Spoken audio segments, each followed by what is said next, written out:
Welcome back my dear students, once again I am here. I am Kaustubh Upadhyay. आइए still और yet का अंतर समझते हैं आसान हिंदी में। ओके, तो पहले देखते हैं स्टिल।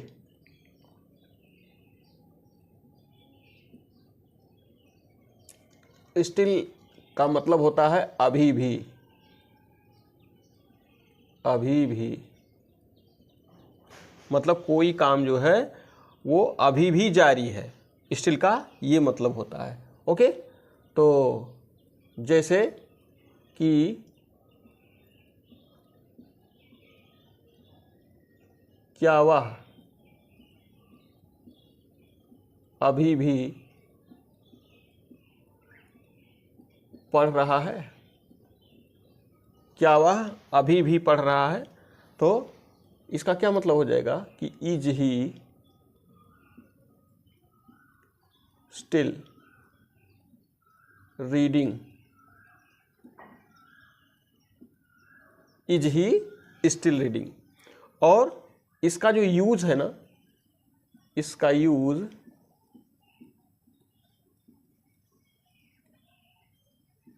बी वर्ब, जो बी फार्म का जो वर्ब होता है, यानी बी फार्म का जो वर्ब का मतलब क्या कहेंगे कि इज, आर और एम, ये जो है बी फार्म का वर्ब है।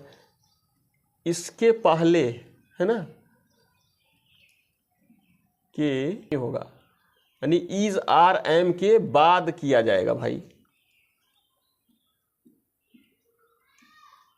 इज आर एम के बाद इसका यूज किया जाएगा। ओके, जैसे ही इज स्टिल रीडिंग, वह अभी भी पढ़ रहा है, वह अभी भी गा रहा है, वह अभी भी गा रहा है।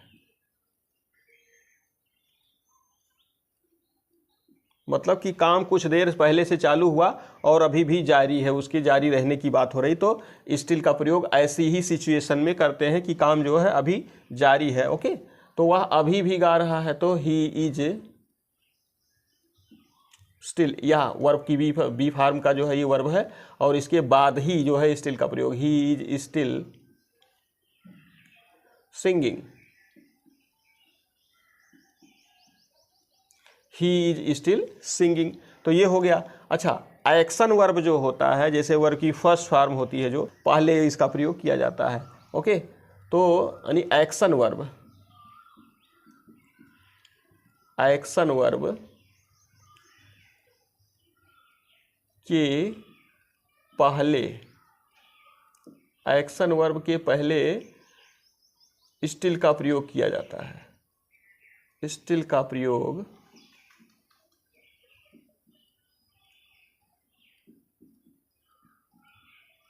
किया जाता है।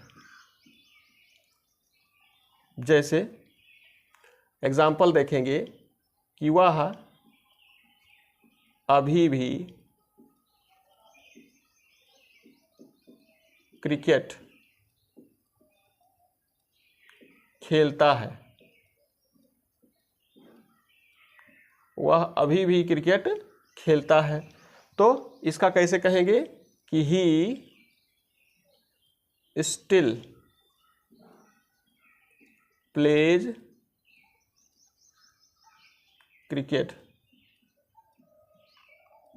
He still pledge cricket. अब यहाँ जो प्लेज है ना, ये आपका एक्शन वर्ब हो गया, और इसके पहले जो है स्टिल का प्रयोग यहाँ किया गया है। बी फार्म जो इज आर एम वाजवर है, इसके बाद किया जाता है, और जो एक्शन वर्ब होती है, वर्ब की फर्स्ट फॉर्म वगैरह जो होती है, उसके जो है वो पहले कर दिया जाता है।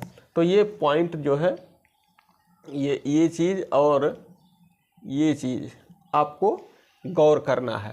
ओके, तो इस तरह से ये सेंटेंस हो गया और इसका यूज़ हो गया। अब आइए देखते हैं कि यट, और यट का मतलब होता है अभी तक नहीं, अभी तक नहीं। तो ये इसका हिंदी मीनिंग हो गया। यट का मतलब कि अभी तक नहीं, किसी काम कोई काम अभी तक हुआ नहीं है जिसके हो जाने की उम्मीद थी, तो ऐसी स्थिति में हम जो है यट का प्रयोग करते हैं। मतलब कि यट का यूज जो है यट का है। ओके, और तो ये पहला पॉइंट हो गया। और दूसरा पॉइंट है कि यट का यूज सेंटेंस के अंत में करते हैं, सेंटेंस के अंत में करते हैं।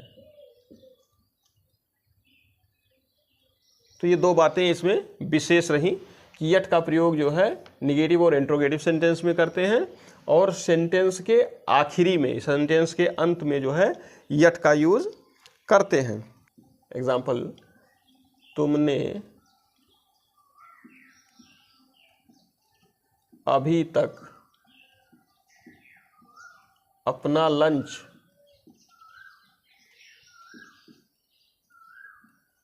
नहीं लिया है। तुमने अभी तक अपना लंच नहीं लिया है, तो you haven't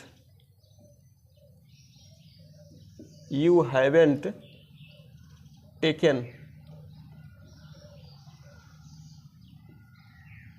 your lunch yet. You haven't taken your lunch yet. अब यट का प्रयोग लास्ट में यानी सेंटेंस के अंत में आ गया, जैसा कि हमने आपको बताया था कि ये जो है इसका यूज जो है सेंटेंस के यानी सेंटेंस के लास्ट में इसका यूज किया था। अच्छा, ये जो है निगेटिव सेंटेंस हो गया। हमने बताया है कि निगेटिव और इंट्रोगेटिव सेंटेंस में यट का यूज करते हैं। तो इसी का अगर हम जो है इंट्रोगेटिव बना दें तो कैसे होगा कि क्या आपने, या तुमने ही कर दो, क्या तुमने अभी तक अपना लंच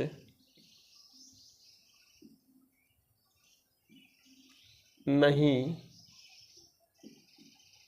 लिया है। क्या तुमने अभी तक अपना लंच नहीं लिया है, तो इसका क्या हो जाएगा, हैवेंट यू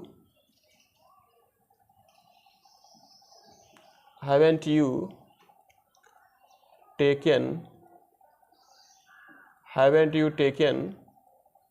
योर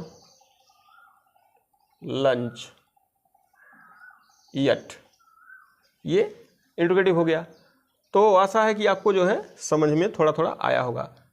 तो आइए जो है अब आपकी बारी है कि ये जो दिया गया है कि यट का यूज़ करके सेंटेंस बनाना है, तो ये जो है यानी हमें अभी तक रिजल्ट नहीं पता है, मूवी अभी तक नहीं शुरू हुई है।